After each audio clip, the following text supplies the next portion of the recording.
Lola Pambola Bino, c'est votre pasteur Mardoché Malukanga Serge. Oui, Azali Bongo Mokambi, il y a centre évangélique à la divinité. Oyo, Ezali Bongo, il y a 37e communauté, il y a KDC. Nzambe Lola Apambola Biso. Le lot nito pesa message, le tonto te yesu sa malamu de la part de Dieu na libota na Nzambe o bazola na biso partout dans le monde. Je crois que le message na biso eza quand est-ce que la vraie prière commence? Tant nini prière ya solo et bandaka. Prière ya solo tomituni question oyo. Est-ce que quand est-ce que la vraie prière commence? Prière ya solo et bandaka tangu nini? Prière ya solo et bandaka lorsque na moni muninga azo sambela. Prière ya solo et bandaka tangu na moni moninga azo pambwama. Prière ya solo et bandaka tangu na moni moninga bali. Est-ce que prière ya solo et bandaka tangu na moni moninga boti? Prière ya solo et bandaka tangu na moni moninga uti ngomba, auti kosambela. Te. Tomituni, quand est-ce que la vraie prière commence? Na kotanga parole de Dieu, na ko méditer le balanzambe, vie à un homme, au comme ça qui Jaibé, et inspiré biso makasi que la vraie prière est commence et bandaka nini, vraie prière et bandaka lorsque mutu a sali otobenga la prise de conscience. La prise de conscience mutu avandi amizongi si kati na ye otali liboso otali nasima otali mupanzi omitali olobi kete vinanga esengeli na luka kaka nzambe. Lorsque mutu a commis na niveau ya ko comprendre que vinanga esengeli na luka kaka nzambe, bien aimé mutu ko sala prière mo malamu ba prière sérieuse ekobima. Ba prière ya concentration gobima muta ko sala supplication akolelela nzambe parce que amitali ke vinanga sona luki nzambe te eza pasi vinanga sona luki nzambe te na okende liboso te vinanga soki na luki nzambe te nzambe eza pasi yango na bien metika na ebisa yo eza na bato ebele batalela ba famille de Sevra bango toyebaka na deuxième république bana ba généraux bana ba ministres bana ba commissaire du peuple ba commissaire d'état. Mais lelo soko talibango ozo mituna est-ce que oyaza mwana oto yebaka to ezayete lelo bakoma ba voyou lelo bakoma ba ndenge belé ebele baza même na poto wana ozo bazo telenga elingi kolakisa ke avenir ya mwana ezako dépendre na famille ou utilité avenir ya mutu zo dépendre na papa to pe na maman na yote tika na ebisa yo ezalo kola mwana ozo tanga po sepesa baboti na ye diplôme wana ekozana mwana tina te ezala mwana moko asiseki diplôme na ye azu diplôme d'état ayebisi ba parents na ye ki bolinga na tanga yango siko bozwa diplôme yango mwana wana po akosala lelo te na vie parce que atanga ki pona ko satisfaire ba parents na ye mais tika na yebisa vie ya mwana nzambe ezo dépendre na ba parents te vie ya mwana nzambe e dépendre na nzambe parce que nzambe enda azali maître ya nyonso to bengi rabuni to bengi le maître yango le Seigneur a besoin à exhorter biso à travers ce message ce biso quand est-ce que la vraie prière commence. La vraie prière est bandaka lorsque mutu o sali prise de conscience na vie na yo o mitali non esengena luka nzambe vinanga esengena luka nzambe bomo inanga esengena luka nzambe. Bien aimé, ça ne sert à rien ya kozwa échec na yo ozo betela bato ezana bato musu bato yo betela ka échec na yo bangonde bazaka ba vrai songeur ya makam na yo ezana bato musu betela ka bien aimé ba défaite ya vie na yo bangonde bazali ba premier ya koseka ka yo ezana bato musu betela ka bien aimé ndenge nini ba déception répétée ezana vie na yo bangonde bazo seka ka yo. Bible bina biso boye totanga na livre 1 Chronique chapitre na yango 4 verset na yango 9. 1 Chronique chapitre 4 verset 9. La Bible dit ceci. Jaibé était plus considéré que ses frères. Sa mère lui donna le nom de Jaibé. C'est parce que je l'ai enfanté avec douleur. En disant, si tu me bénis et que tu étendes mes limites, si ta main est avec moi, et si tu me préserves du malheur en sorte que je ne sois pas dans la souffrance. Bible dit, point d'exclamation, c'est qu'Aloba va prier rebelle. Et la Bible dit, Dieu accorda ce qu'il avait demandé. Alléluia. Gloire à Dieu. La Bible dit, et Dieu accorda ce qu'il avait demandé. La réponse de Dieu est qui par rapport à la prière à Salaki. La Bible dit que Jaibé était un homme qui considéré na ba frère ya génération na ye. Ba frère ya famille na ye.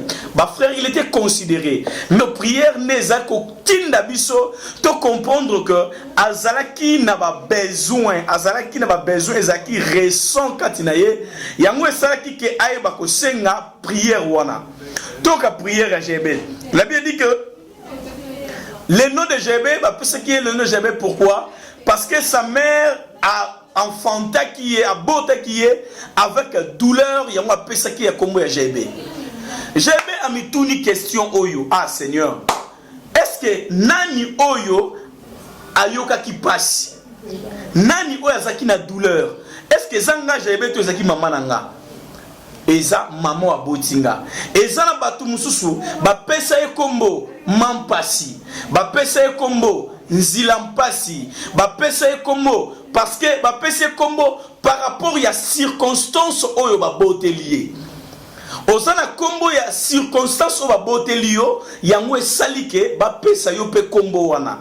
Jebet sa mère a enfanté qui est avec douleur yango a pesa qui est kombo nini ya Jebet. Bien-aimé, lorsque j'ai à comprendre que ezangate muna mona qui passe, ce qui maman n'a mona qui passe qui problème na yé, ce qui maman n'a nem d'aboter avec douleur, et ça qui problème na yé, mais n'est na botami, yango ne sengé na effacer douleur wana, na effacer circonstance wana, na effacer situation wana à travers ma prière. Quelle était la prière de Jaébé? Jaébé a sengé la vie, Seigneur, si tu me bénis, oh alléluia, son mouton a sengé bénédiction, c'est que dans sa vie il n'y a pas de bénédiction. Ce qui m'a sengi que nos seigneurs et que tu étendes mes limites, c'est que na vie à moni ba limitation eza ebelé.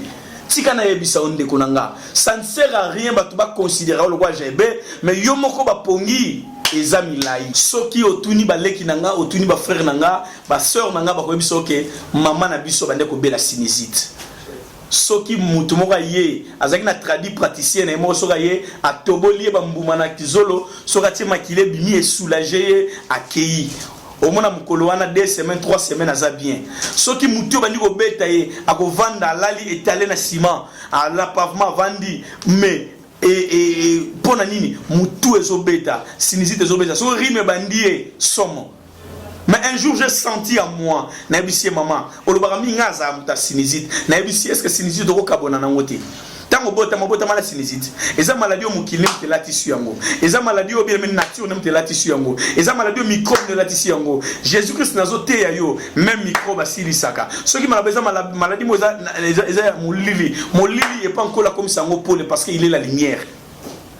To bonne de l'Anzambé, to sala prière il y a 3 jours. Na maman Botinga, maman Joseph Fungula. To bonne de l'Anzambé, maladie à sinusite, etikala li soloté. Ekenda libela, ma mère a souffert sous la sinusite, elle est en vie, Nzambe a pambolaye. Ticket ya solo bien aimé le Seigneur, azana besoin yopé. Vina yo, ose conscience de ko la Jaébet. Bien aimé, tina mbula nini oyo ko bandaka kozala toujours comme ma vinu na luyenge tina mbula nini makambo zo simbate tina mbula nini okozala ozo memaka vinu lokwa mutu mobe bazo kumbe ba camarade tina mbula nini ozalaka mutu mobe bazo memoka na loyenge ya ba ami tina mbula nini bien aimé chacun de nous a sa vie mutu na mutu azana vie na yendeko bien aimé ezana batu mususu ata forcé te destiné na ye esi ba bongisela yendeko et ça na mutu ata forcé te et ça na batu mususu na yebi une famille batu nyonso bazana vimo malamu ndeko na bango koma ki voyou nde na zolo ba sala tout ndeko na bango azonga na nzela lelo ndeko na bango mo tsala na bichi ngobila vie na ye koma normal et kamusaka batu mais yo soko tali mamsu po ya famille za na mutu na yo mamsu za yaya mamso zaleki ya suka mamso so taliba yano bagayer 0 yo nzamba apesio mamso opportunité otanga apesio opportunité se retrouver mamso en Europe apesio opportunité mamso yo yeba ta nzambe yango le Seigneur aibisio bien-aimé aibisio c'est le moment. Oh, Seigneur, une vraie prière. Quand est-ce que la vraie prière commence? C'est lorsque Moutou, Amitali, Atali Bosso, Atali Nesmalobi, non, Vinanga, et Seigneur Lukanzambe. J'ai bête à sali prière oyo. Bien monsieur, j'ai bête à lobby. Seigneur, si tu me bénis. Moutako senga bénédiction de so ago senga bénédiction asenga kaka loko ya zangi.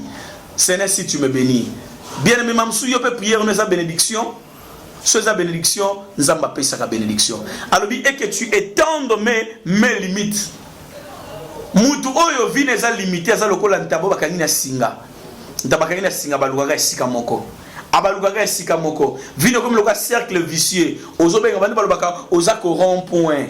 Ozako rond-point. Le Seigneur a besoin de bisayo. Oyo comme si tango yo rond-pointé. Et comme tango yo kende liboso. Et comme tango Seigneur a pambola yo. Et comme tango yo pe ozala pe batuba kumisa nzambe. Batuba betela nzambe maboko. Baloba merci. Et zana batu musu ba kondima nzambe na yo lorsque bazomona makambo nzambe azosalela yo. Tika nzambe na lola pambola yo.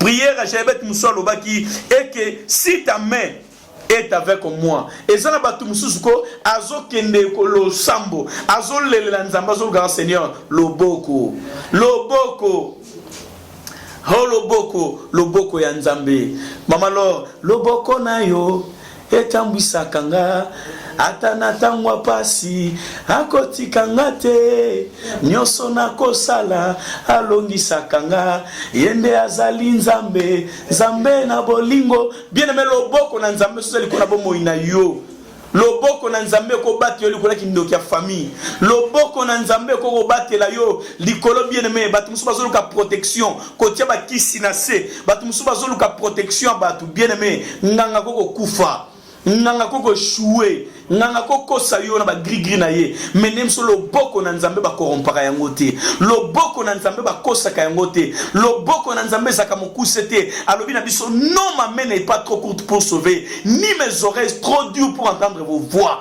ma main n'est pas trop courte pour sauver la main de Dieu est capable bien aimé ya ko sécuriser yo la main de Dieu est capable de sécuriser yo na famille na mobimba loba amen loboko na nzambe. La Bible le bina biso le susuke. Si tu me préserves du malheur, malheur eza makambo belé hein. Eza na bato belé vine eza ka malheur na malheur. O comment malheureux? Pourquoi? Parce que bien aimé, na vie na ba finalité malheureuse. O bandaka ba projet, na projet ngo suka wote, e suka ka wow.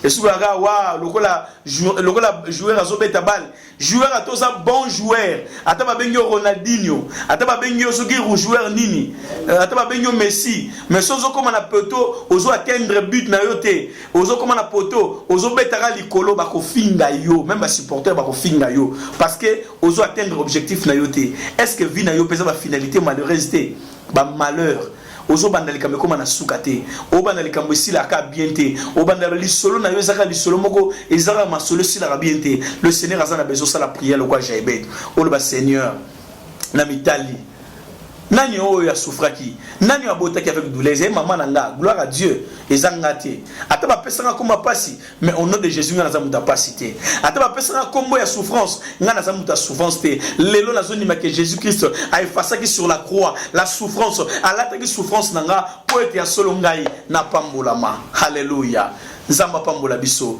to komi na biso na suka na lingi na prier na bandeko nyonso obo sepeli ko sambele longo na ngai na lobaki ne bandeli ke mon nom ce pasteur Mardoché Malukanga Serge pasteur ya centre évangélique la divinité o ezali bongo ya communauté munene bengi 37e communauté ya KDC oui tozami bongo na RDC tozami na Kinshasa na ville province ya Kinshasa na avenue Botango numéro 7 bis Botango numéro 7 bis commune de Lemba. Botango numéro 7 bis commune de Lemba. Lemba super. So kitika na super Lemba tuni avenue Botango. Ezana cinéma kwa munene batu bayeba kala cinéma yele.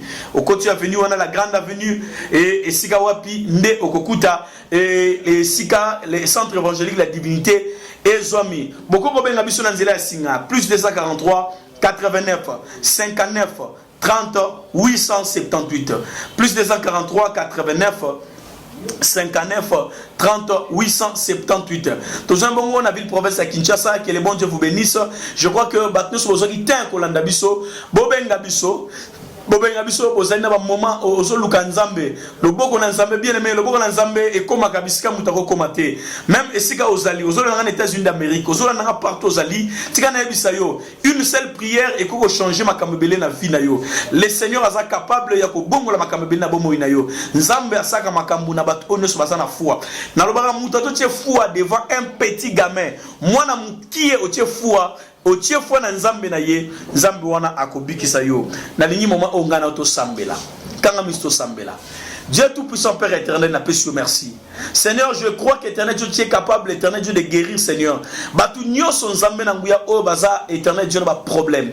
Batu nyo son ba problème ezo tungi sabango. Ba problème maladie, ba problème ezo lekila maele la bango. Je sais qu'en ce net moment, éternel Dieu, tu es capable, éternel Dieu, Seigneur, de guérir et de changer les circonstances éternelles. Seigneur, ton nom c'est Jéhovah Rapha, le Dieu qui guérit. Tu es capable de guérir, éternel Dieu. Yon zambe nanguya, lorsqu'au biki sak éternel Dieu, au la Seigneur famille mutute Seigneur yozelonga na biso sala ngolu eza makambo to mesana na ngote ngolu eza makambo Seigneur papa eza étrange ngolu eza makambo lorsque sali papa mutu et akoko sala ngote mais lorsque ngolu no yaka e bosani saka mutu ba mauvais souvenir yango na moment oyo nazo sambela pona mon frère nazo sambela pona ma sœur nazo sambela pona ndeko nyoso so landanga na moment oyo tika nzambe na lola nzamba bikamo amona yo nzamba bikamo akota makambo na yo nzamba bikamo ayeba kosala makambo o ezali po aza nzambe na bonzambe na ye asaka makambo elekera maile na biso oza nzambe kumisama na yo oza nzambe neto na mana poza mosantu na lola au nom de Jésus-Christ de Nazareth to senge ete asolo nyonso oyo ozo luka nyonso ozo senga katna bomo ina yo epesa mela yo au nom de Jésus-Christ de Nazareth to lobi amen. Nzamba pambola yo na lobaki benga biso et tokozota okozwa orientation au le Seigneur Dieu a coupé sa biso et le Seigneur a salé biso ngolu et solo ya koloba solo ezali tokoloba pour la gloire de Dieu. Que le bon Dieu vous bénisse tokutani kaka toujours na chaîne na biso et le Seigneur apambola biso tika nzambe na lola amona yo.